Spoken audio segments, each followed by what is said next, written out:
जिले की हर खबर सबसे पहले आप तक पहुंचाने का वादा, बस यही है एक इरादा। आज ही लगाए अपना पद्मेश डिजिटल सेटअप बॉक्स। नमस्कार, आप देख रहे हैं पद्मेश 24/7 कृष्णा संडे के साथ। न्यूज बुलेटिन की शुरुआत करते हैं हेडलाइन से।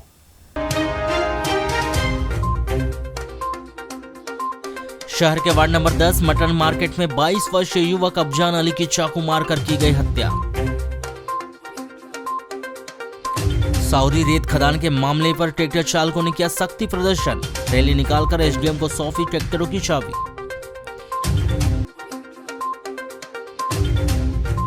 कलेक्टर ने किया दक्षिण बैयर के स्कूल और आश्रमशाला का निरीक्षण। अनियमितता पर 11 शिक्षक सहित कनिष्ठ आपूर्ति अधिकारी पर की गई कार्रवाई। हत्या के आरोप में तिरोड़ी हथौड़ा निवासी राजेंद्र भैरव को अदालत ने सुनाई आजीवन कारावास की सजा। पंडित दीनदयाल उपाध्याय पुण्यतिथि कार्यक्रम के दौरान छाया रहा भाजपा कार्यालय में तोड़फोड़ का मामला। वरिष्ठों ने जमकर ली चुटकी, दी नसीहत। प्रदेश शासन ने फिर जारी किया रात 11 बजे से सुबह 5 बजे तक का नाइट कर्फ्यू। कोविड की वर्तमान स्थिति का दिया हवाला।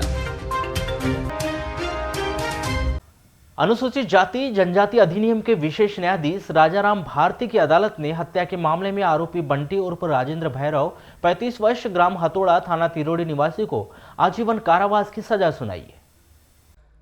अदालत ने इस आरोपी को आजीवन कारावास के अलावा 32,000 रुपये अर्थदंड से भी दंडित किया है। इस आरोपी के विरुद्ध अपने गांव के अनुसूचित जाति के व्यक्ति सतीश मेश्राम की हत्या करने का आरोप था।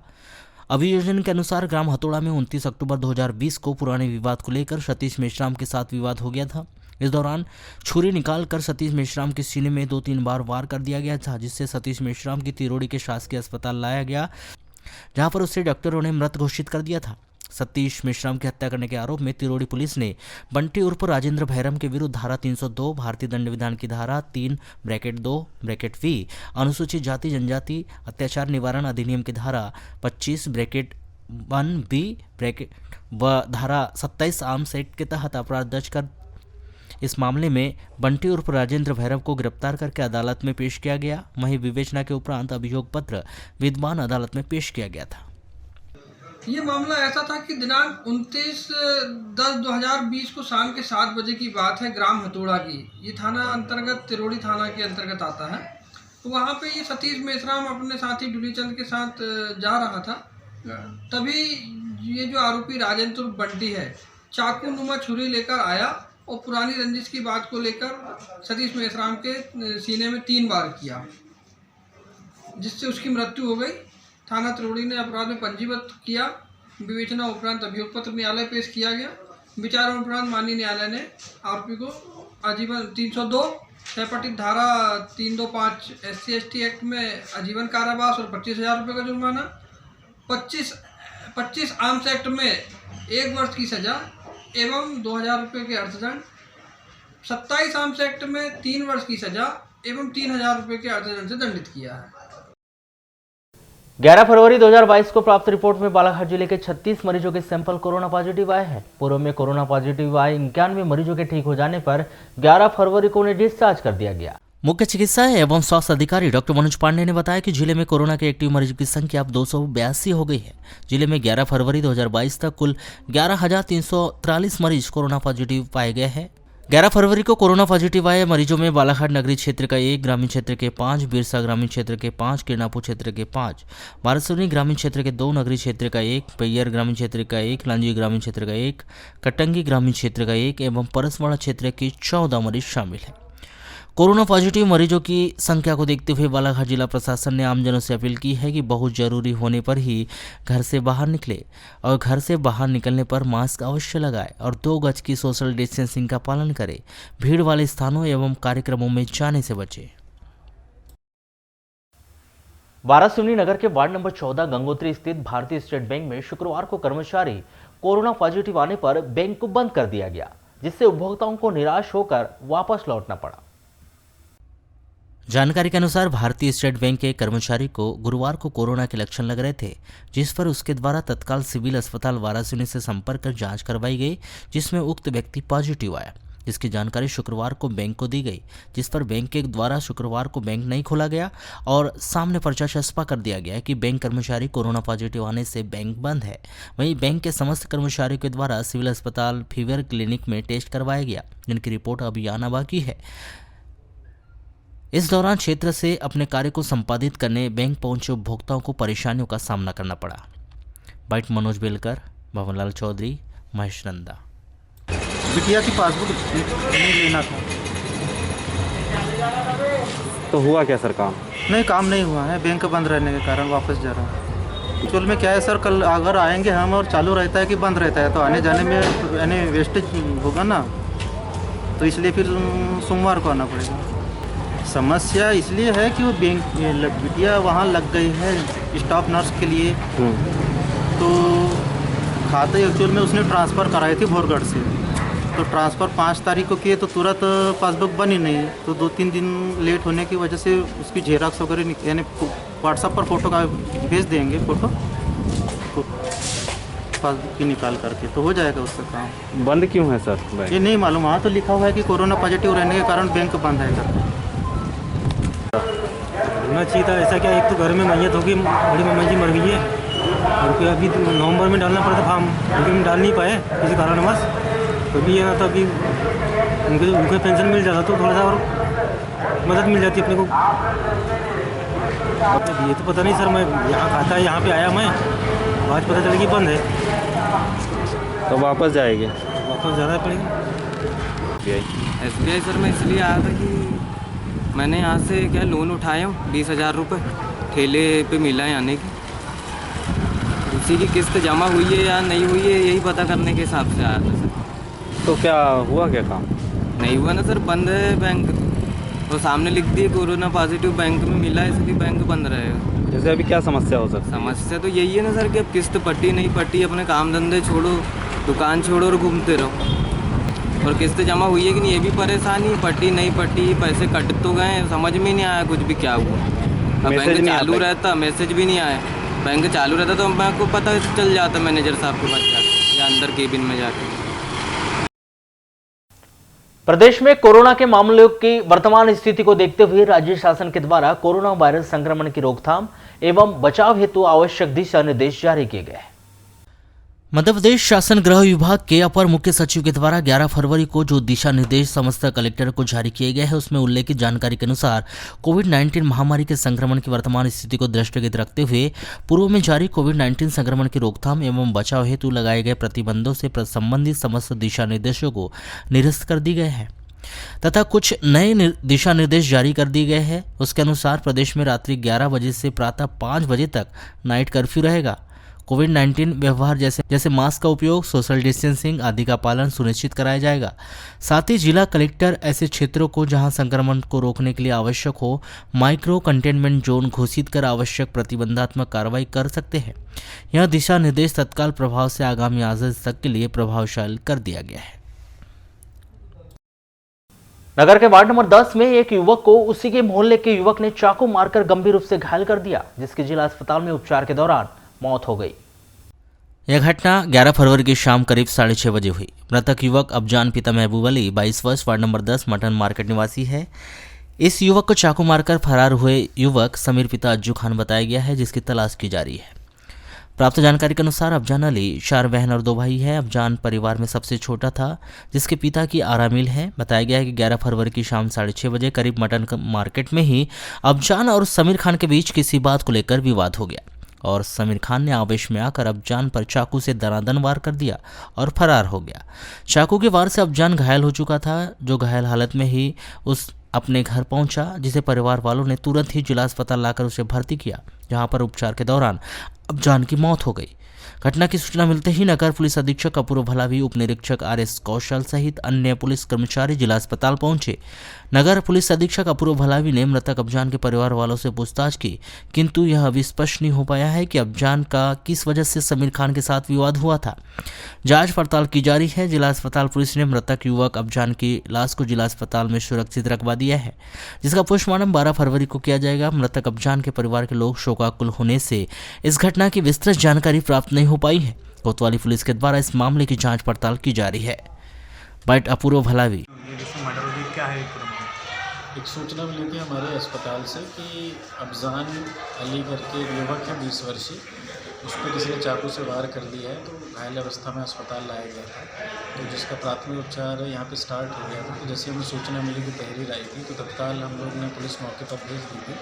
फिर पता चला कि कुछ देर बाद उसकी मृत्यु हो चुकी है, तो अभी उसकी मृत्यु हो गई है, तो पीएम उसका कल कराया जाएगा, जिससे स्पष्ट और मृत्यु का कारण पता चलेगा। सर पता चला कि किसने हमला किया है?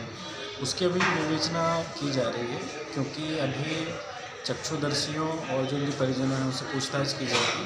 जो भी आरोपी होगा उसको तत्काल पकड़ेगा। सर कितने गाँव मारे हैं, क्या आप समझते हैं? वो मैंने पीएम रिपोर्ट के बाद ही मुझे पता चलेगा। तो प्रथम एक घाव दिख रहा काफ़ी बड़ा था, तो उसके आधार पर भी उसकी मृत्यु हो सकती है, बाकी पीएम रिपोर्ट के बाद ही क्लियर होगा। लालबरा मुख्यालय से लगभग 5 किलोमीटर दूर बालाघाट रोड स्थित ग्राम पंचायत मेरे गांव के धान खरीदी केंद्र के समीप 11 फरवरी की रात करीब 9 बजे अज्ञात 4 पहिया वाहन की टक्कर से समनापुर निवासी बाइक सवार 2 व्यक्ति घायल हो गए।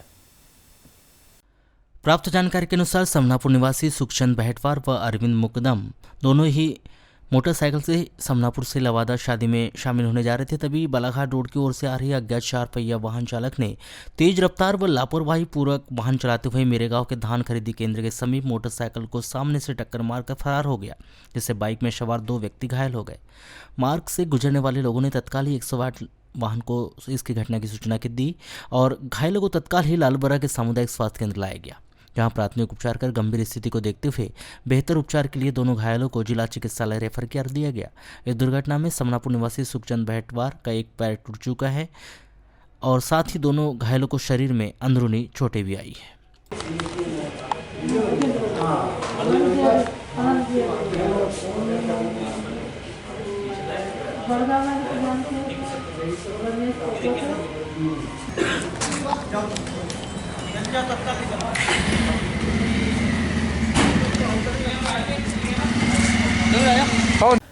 लामता थाना के अंतर्गत बालाघाट रोड पांडेवाड़ा के पास डीजे लगे पिकअप ने मोटरसाइकिल को ठोस मार दी।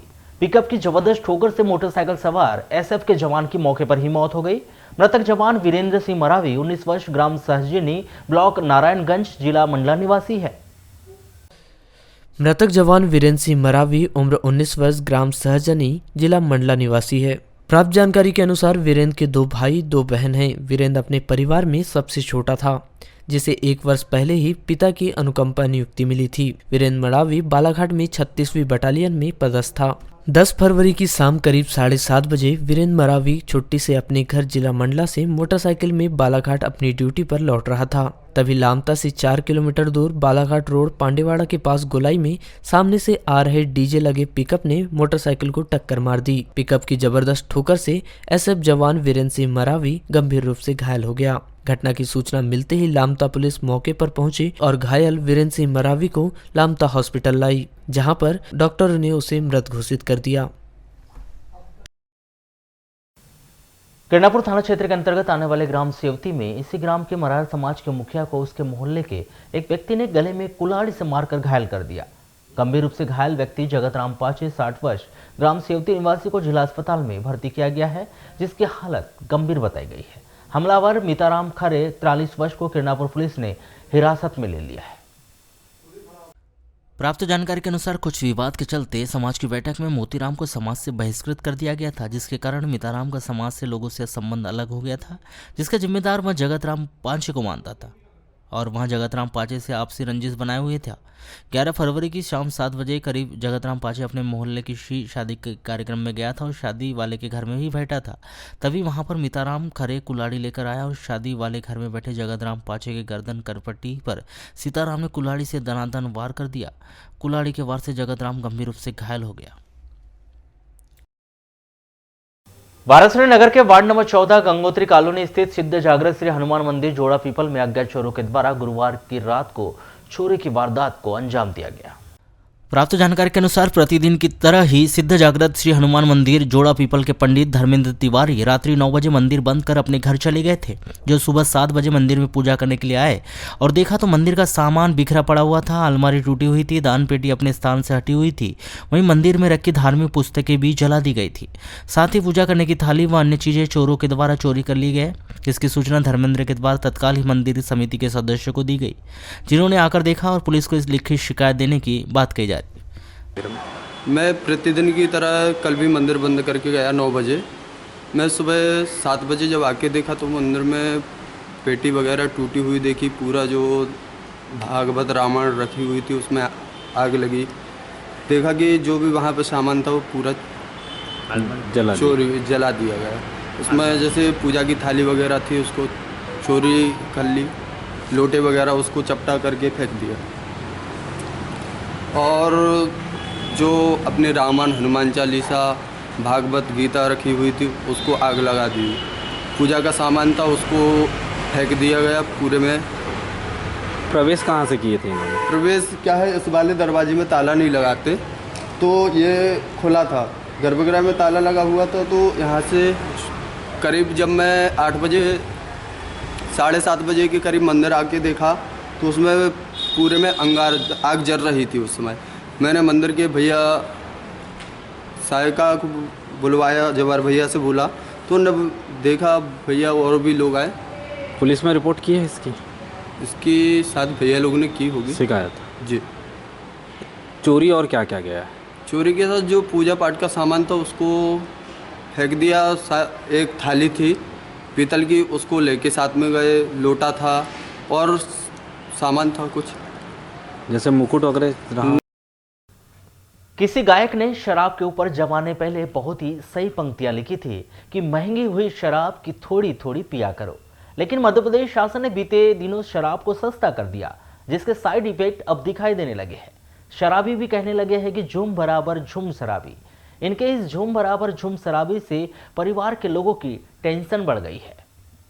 सरकार के द्वारा शराब की कीमतें कम कर दी गई है, जिससे महिलाओं में आक्रोश देखने को मिल रहा है। साथ ही शराब की कीमत कम होने के कारण शराब पीने वाले व्यक्ति सुबह से ही नशे की हालत में नजर आ रहे हैं। शराब दुकानों में सुबह से ही भीड़ रहती है और अधिक नशा करने वाले व्यक्ति के परिवार के सदस्य सबसे अधिक मानसिक रूप से परेशान नजर आ रहे हैं।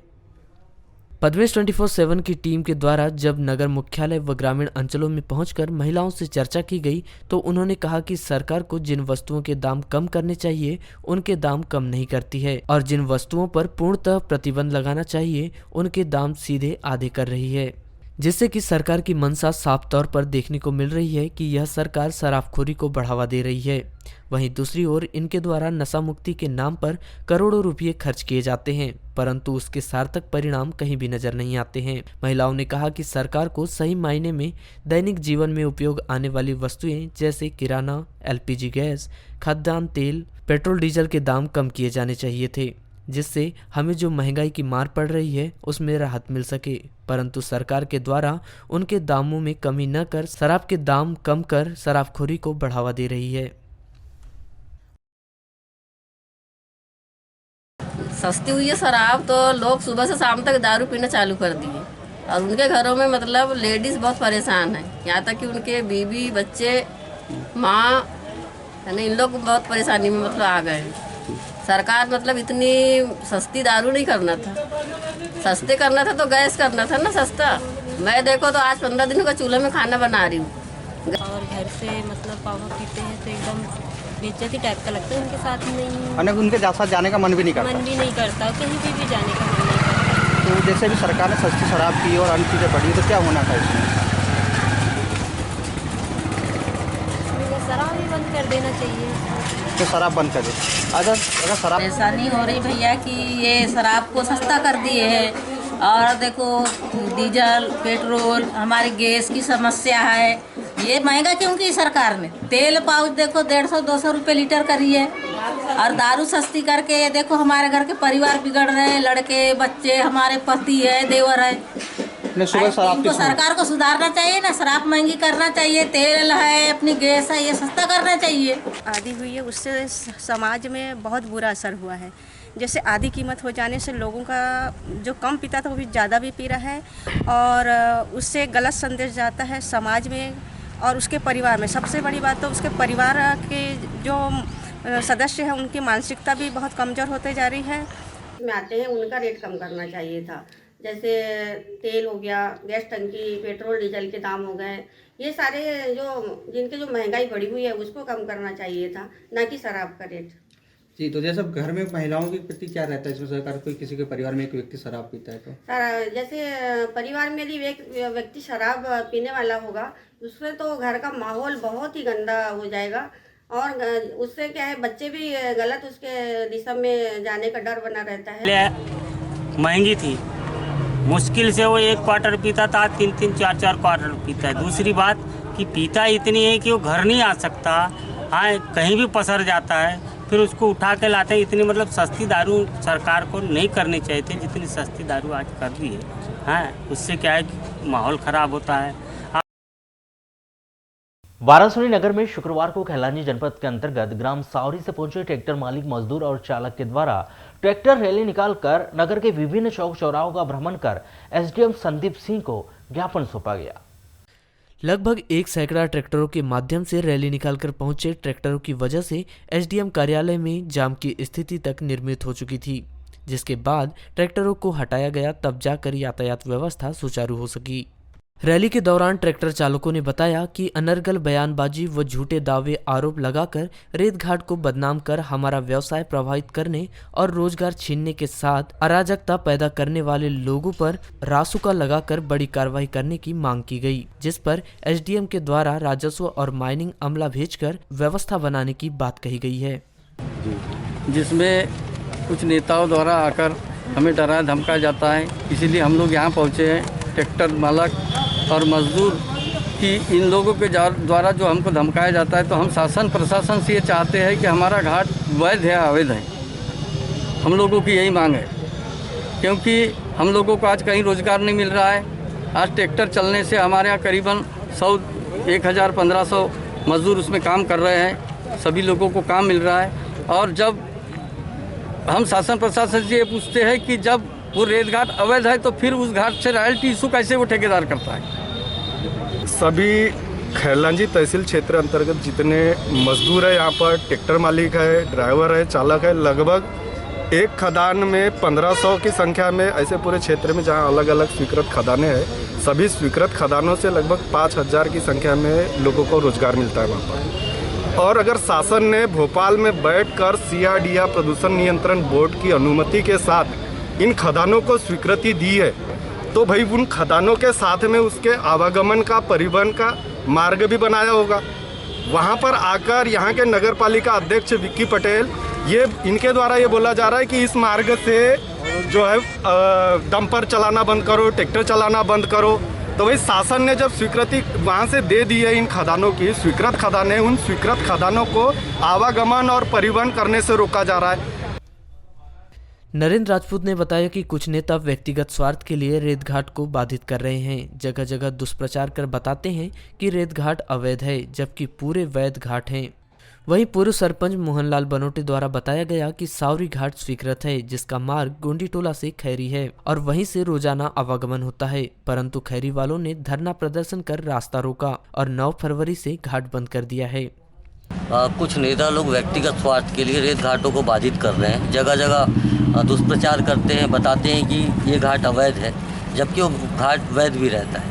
और लोगों की जनभावना को उकसाने के लिए वो फ्री में रेत की बात करते हैं, जबकि शासन से ऐसा कोई प्रावधान नहीं है, फ्री में कहीं भी रेत नहीं दी जा सकती। वो ये चीज़ वो भी समझते हैं, लेकिन जनभावना को उकसाने के लिए और लोगों में आक्रोश उत्पन्न करने के लिए वो लगातार ऐसा दुष्प्रचार करते हैं और गलत बयानबाजी करते हैं। किनके द्वारा किया जा रहा है और जैसे कैसे विक्की पटेल फिलहाल एक नाम है, विक्की पटेल, वो जगह जगह जाके इसी तरह की भाषणबाजी कर रहे हैं। पहुंचे थे। समस्या यह है कि सर सावरी घाट स्वीकृत है, गोंडीटोला सावरी, और जिसका आने जाने का मार्ग है गोंडीटोला से खैरी, और वहीं से आवागमन होता है।